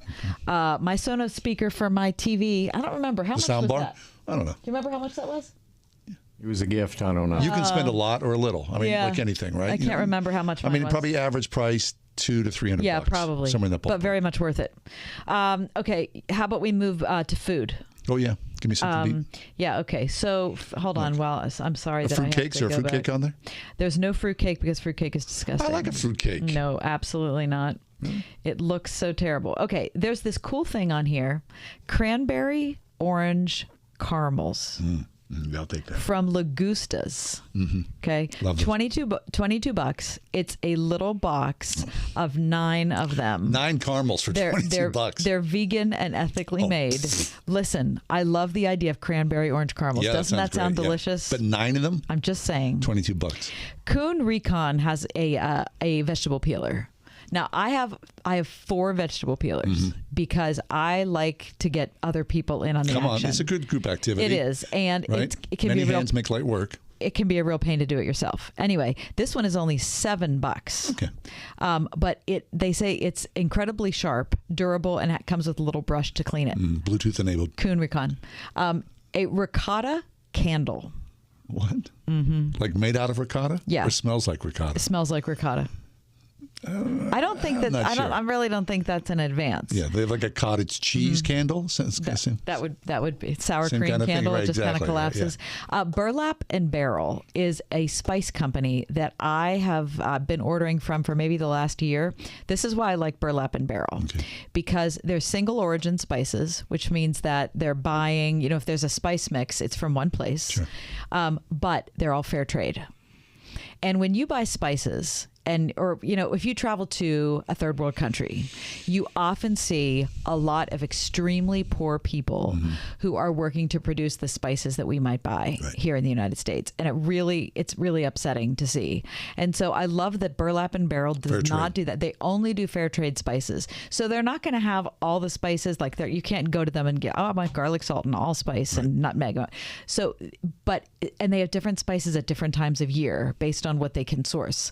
But everything from them is delicious and much more potent than I have found from spices from other places. You'll pay more. You will pay more. But it's fair trade. Yes. So people can make a living. Yeah. So I feel good about that. So check out Burlap and Barrel. They also have a spice club. You can pay for it annually. It's expensive. I haven't done this. It's $180, but you can buy it as a gift. And people can get, if you want to get this for your mom. Spice of the Month Club. Yes. You get a spice throughout the whole year. That's cool. And it's a nice thing. And you're going to end up getting spices that I guarantee you've never had before. Yeah. So have you ever done the at your church where you can buy a goat? Yeah, sure. Which is super cool. I usually get a goat every year from my husband. Oh, you do? Yeah. Yeah, it's excellent. Yeah, obviously not for me. It's either Compassion but or for someone World else. Vision or something like that does that. Yeah. Yeah, I really like that. Whole food cooking every day. Transform the way you eat with 250 vegetarian recipes free of gluten, dairy. Sounds horrible. Gluten, dairy, and refined sugar. Right. Now, if this is you and you want to look at this book by Amy Chaplin, go for it. I just had to bring it up because I'm not sure what's in the recipes. Oh, he tastes like those cookies you made. I'm still stuck in those caramels. 8 for 22. Now, going back to the cookies I made, see, I should have just brought them in Those fair and trade. not told you about them. They are fair trade. The PF Candle Company, they have an all-time favorite 3-pack gift set, and I have never had a PF candle, but I've heard I've heard so many good things about a PF candle. Really? Let me also recommend Nest candles. Again, you're going to pay more. It's a New York-based company, but I have never found candles that I like the smell of more than Nest. Oh, you gave me a candle and I used it. Did you like it? Very much so. It's from Nest. Excellent. Hey, nice plug. We get nothing from them. No, I honest. got nothing.